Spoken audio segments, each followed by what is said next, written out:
All right, so let's talk about the 2026 Honda Accord, because honestly, this might be one of the most talked about sedans Honda has ever teased. Now, at first glance, you can tell Honda didn't try to reinvent the Accord completely, but they did. Sharpen it in all the right places. The design looks cleaner, wider, and more confident. The front end has a bolder grille, slimmer headlights, and an overall look that feels more premium than before. It still screams Accord, but in a grown-up, modern way that feels ready to compete with much more expensive cars. Under the hood is where things get really interesting. Honda is clearly leaning harder into hybrid power for 2026. The updated hybrid, the system is expected to be smoother, quicker off the line, and even more fuel efficient than the current model. It's not about being flashy, it's about effortless power. You press the pedal, and it just goes, quietly and confidently, which is exactly what most Accord buyers want. And yes, Honda is still expected to offer a non-hybrid option for those who prefer a traditional setup.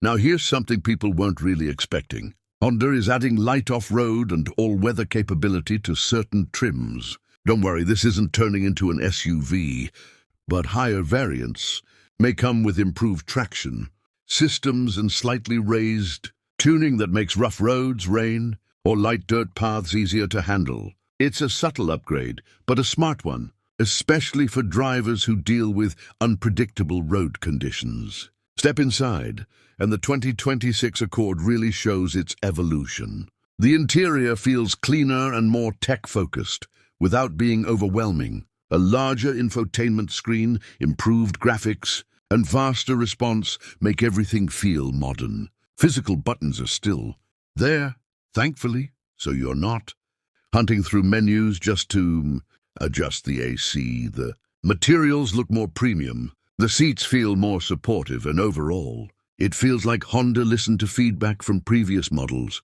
When it comes to pricing, Honda is expected to keep things competitive. The base model should start close to the current generation, while hybrid trims may see a slight increase, but with better fuel savings and more features. It actually feels justified. Compared to past Accords, you're getting more tech, better efficiency, and a more refined driving experience without a massive price jump. And that's really the story of the 2026 Accord. It's not trying to be loud or dramatic. It's confident, polished, and incredibly well-rounded. Compared to older models, it feels smarter, more efficient, and more premium, while still being the reliable, comfortable sedan people have trusted for decades. So if you thought sedans were dying, the 2026 Honda Accord might just prove everyone wrong.